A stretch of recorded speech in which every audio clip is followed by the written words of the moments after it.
Well, hello, my friend. I want to welcome you to this sermon ministry that we do in Desert Ministries.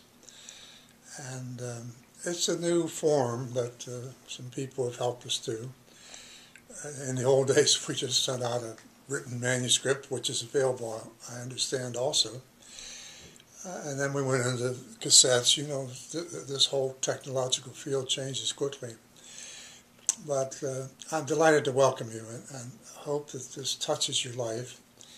It's coming near to Father's Day, and by the time you get a chance to open this, it might be Father's Day or more. And I thought I would run over, after 50 years of ministry, just some of the things I've done on Father's Day. It always impresses me that Father's Day has a very different character than Mother's Day. When we celebrate Mother's Day, of course, we take Mom out to dinner, we buy her flowers, we get her candy, we rave from the pulpit, or we used to. There seems to be some feeling that we should have modified that years ago. But we rave about the qualities of motherhood and the goodness of the example of following a mother. But when we come to Father's Day, it's more a matter, do you agree, that we put the burden on the father. You better learn to be a good father, and you better set a good example. And as I look through some of the things that I've been doing and have done on Father's Day, I've been guilty of the same. I had a wonderful father. My dad was simple, straightforward. He was tough as nails. My brother and I would both agree. But my dad was something to look up to. He was a man of his word, and he never compromised what he believed. That's not your sermon, but, well, for the sermon, if you get a chance to read it, I hope you do.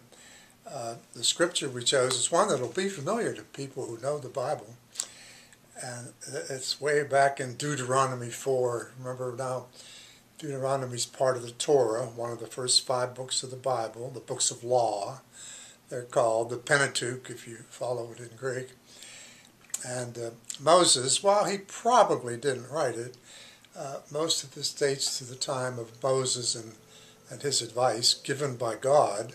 Remember, he came down from Mount Sinai, and we're about in that area now.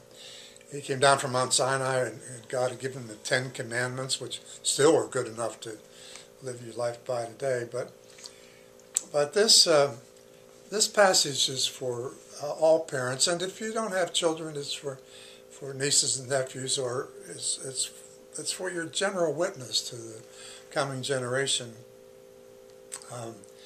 And I'm in Deuteronomy 4:9. If you want to read along.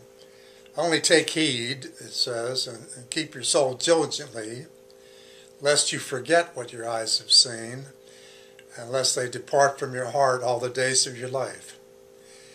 Make them known to your children and to your children's children, how on that day when you stood before the Lord your God at Horeb, that's really Sinai, Mount Horeb, the mountain of God, the Lord said to me, gather the people to me, Moses is speaking, that I may let them hear my words, so they may learn to fear me all the days of their life, and teach them diligently to your children.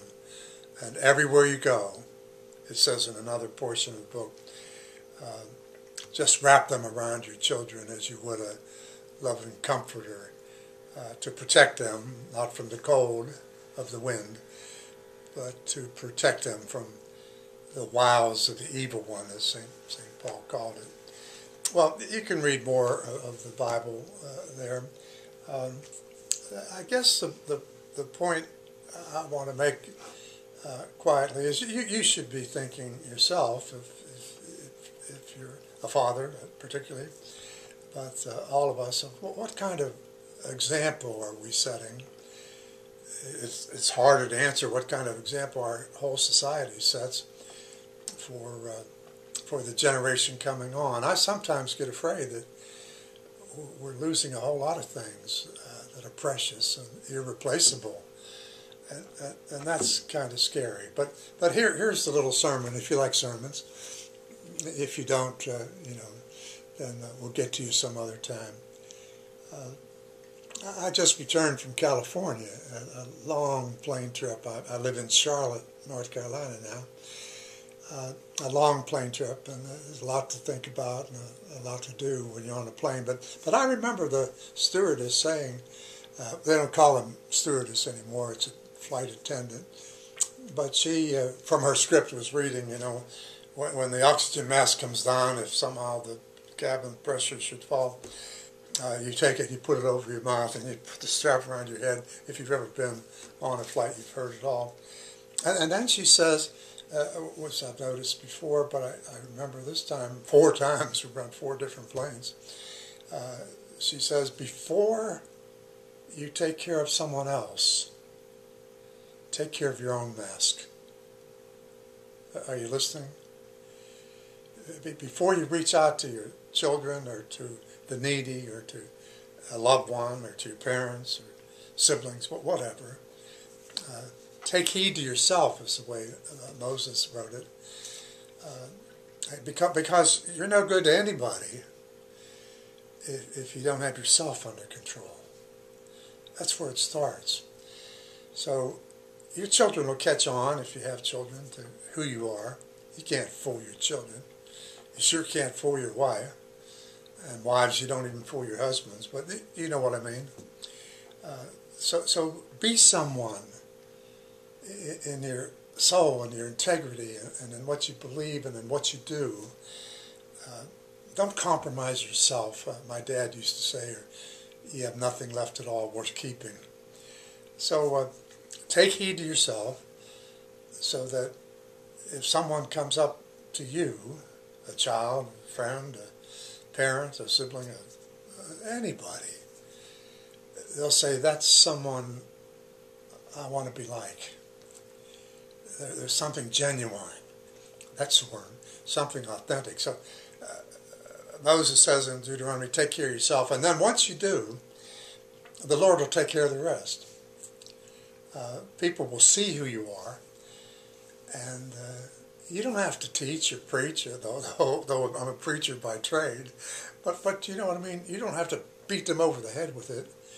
You just have to witness by who you are and what you believe. So take heed to yourself, and then the sermon, if you have time and want to go on, it mentions 5 things that fathers should do. I could have mentioned 45 or 105, but those 2 will give us a start. Yourself first, and then, like we used to say, this little light of mine, let it shine, let it shine, let it shine. God bless you and keep you as you go.